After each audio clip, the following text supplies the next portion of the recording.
Joining me is the Green Senator Sarah Hanson-Young.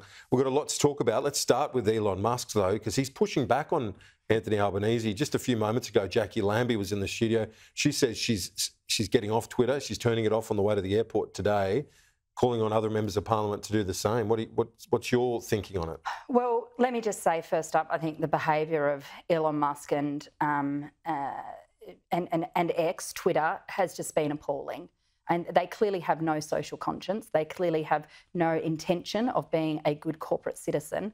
I think he's a bit of a narcissistic cowboy, frankly, and he gets off on this stuff. However, the community deserve better than this, and they are looking to the Parliament and the government to act. One of your fellow senators just put the video back up, posted it in the last hour, and it's still there. What do you mean? Well, one of your fellow, not a Green senator, but a fellow senator has posted that video and it's back up online. Oh, that's pretty bad if that's the case. I mean, I think we all have to be much more responsible than what Elon Musk is, the standard Elon Musk is setting. I mean, we need an overhaul of the regulation of these big tech platforms. If we just step back for a minute and think about what's happened, they have grown and grown and grown. The number of users is huge now. Most people are on one or multiple platforms, and they've had very little to no regulation. They're not taxed, and they've been able to carry on, in the Wild West. And now governments, and it's not just in Australia, it's around the world, are playing catch-up. Very hard to play catch-up when we're talking about taking on billionaires, but governments have to do it. They do. Well, would you be happy to pull the pin on them? Would you be happy to say, pull the pin on them if they're not willing to abide by the standards? I really do think that the community expects the government to do more than just ask politely.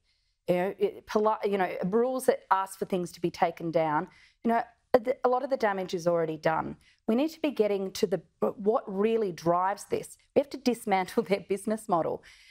It's the algorithms that they keep secret that drive things going viral. Now, it wasn't regular Australians and users who made those horrible videos go viral over the last week. Yeah. It's the algorithm that they used to drive their business, to drive profit. And frankly, we should be taxing them.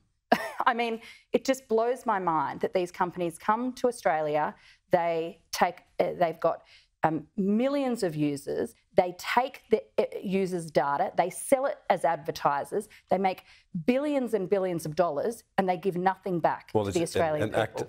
As you said, like they're in the Wild West.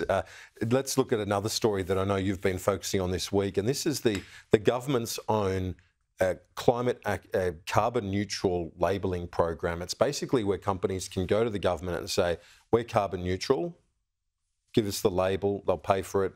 Yeah, it's a paid for kind of stamp, a licence. But you're saying it's not credible? Well, what we heard yesterday in our greenwashing inquiry is that it's vague and misleading. So much so that the rules by which are used to kind of determine by the government department who gets it and who doesn't, the ACCC, the government's own watchdog, couldn't give it the tick of certified certification. It's not a registered, proper, certified trademark under the ACCC. I mean, it says everything.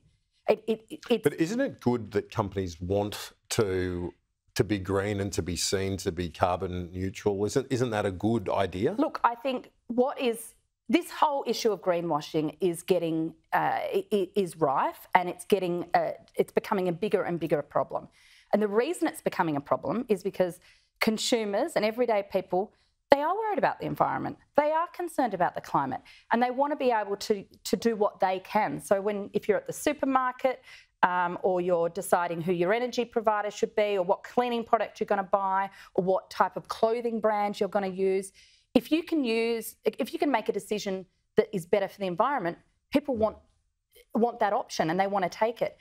Corporations understand that pressure and now want to be seen as green as possible. But we need to make sure it's actually real. Okay. If it's not real, then people are just being lied to. Senator Sarah Hanson-Young, thanks so much. Appreciate it, as always. Thank you.